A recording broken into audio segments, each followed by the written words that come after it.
tunaelekea kule jijini Mwanza ambapo conference ya Nyanza Kusini imetajwa kuongoza katika matumizi ya mfumo wa kuhifadhi kumbukumbu za washiriki ndani ya kanisa, yani ACMS. Taarifa ya Hussein Shan Karia kutoka Mwanza inafafanua zaidi. Hapa katibu mkuu wa jimbo kuu la kaskazini mwa Tanzania kanisa la Waadventista wa Sabato, mchungaji Enoch Kisando, anapongeza South Nyanza Conference kuwa kinara wa kutumia mfumo huo wa ACMS, huku akieleza faida za matumizi ya mfumo huo. Nzuri sana.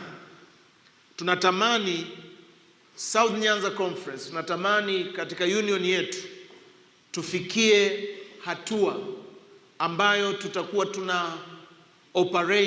tunaendesha mfumo huu na unatusaidia kuhamisha, kupokea majina, kuhamisha washiriki, lakini pia huu mfumo unatusaidia kubaini wale ambao wanakosekana au wasio kuwepo, lakini huu mfumo una faida ya kusaidia viongozi wa kanisa kwa ngazi zote kwa ajili ya kuweka mipango maalum kwa ustawi wa kanisa.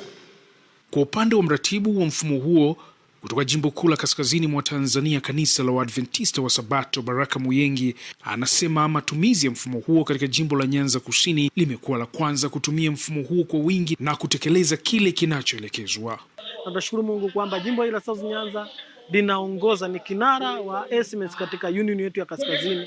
Kwa hiyo tumekuwa na wakati wa kutiana moyo na viongozi wamekuwa hapa, na tunashukuru Mungu kwamba mwitikio umekuwa mzuri, na mfumo huu ni maalum kwa ajili ya kuratibu shughuli zetu kama washiriki na kanisa mahalia. Kwa hiyo tumekuwa na waratibu kutoka makanisa mbalimbali na coordinator kutoka mitaa mbalimbali.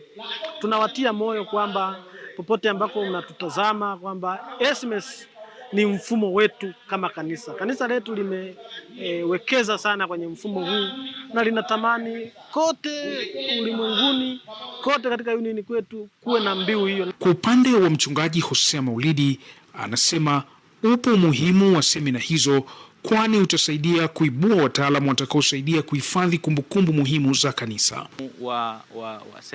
Semina hizi zinakwenda kuwa chachu kwa kanisa, maana katika utunzaji wa kumbukumbu ndipo tunafahamu kwamba kanisa linakuwa au halikui. Lakini mfumo huu ni wa kisasa, na ukizingatia ulimwengu wetu huu unakuwa na teknolojia inaenda mbali zaidi.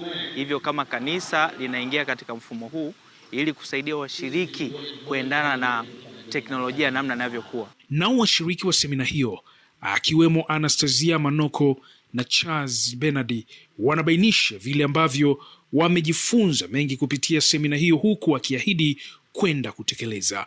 Mafunzo pia yametusaidia sisi kama makarani wa makanisa kutoka katika mikoa mbalimbali kuweza kuhakikisha kwamba kunakuwa na ufanisi katika kazi zetu za kanisa. Huu mfumo ambao umeletwa na ambao tumekuja kujifunza hapa utasaidia kuwa na ufanisi mzuri katika makanisa yetu. Jua nani yuko wapi, anafanya kazi gani. Kwa maana hiyo tumejifunza mambo mengi, na jinsi tulivyoelekezwa kwamba huu mfumo unakwenda kusaidia kuondoa kazi za madaftari au vitabu. Kwa hivyo inakwenda kuondoa madaftari kulingana na sasa hivi jinsi ilivyorekebishwa. Kutoka hapa jijini Mwanza, mimi ni Hussein Karia, Hope Channel Tanzania.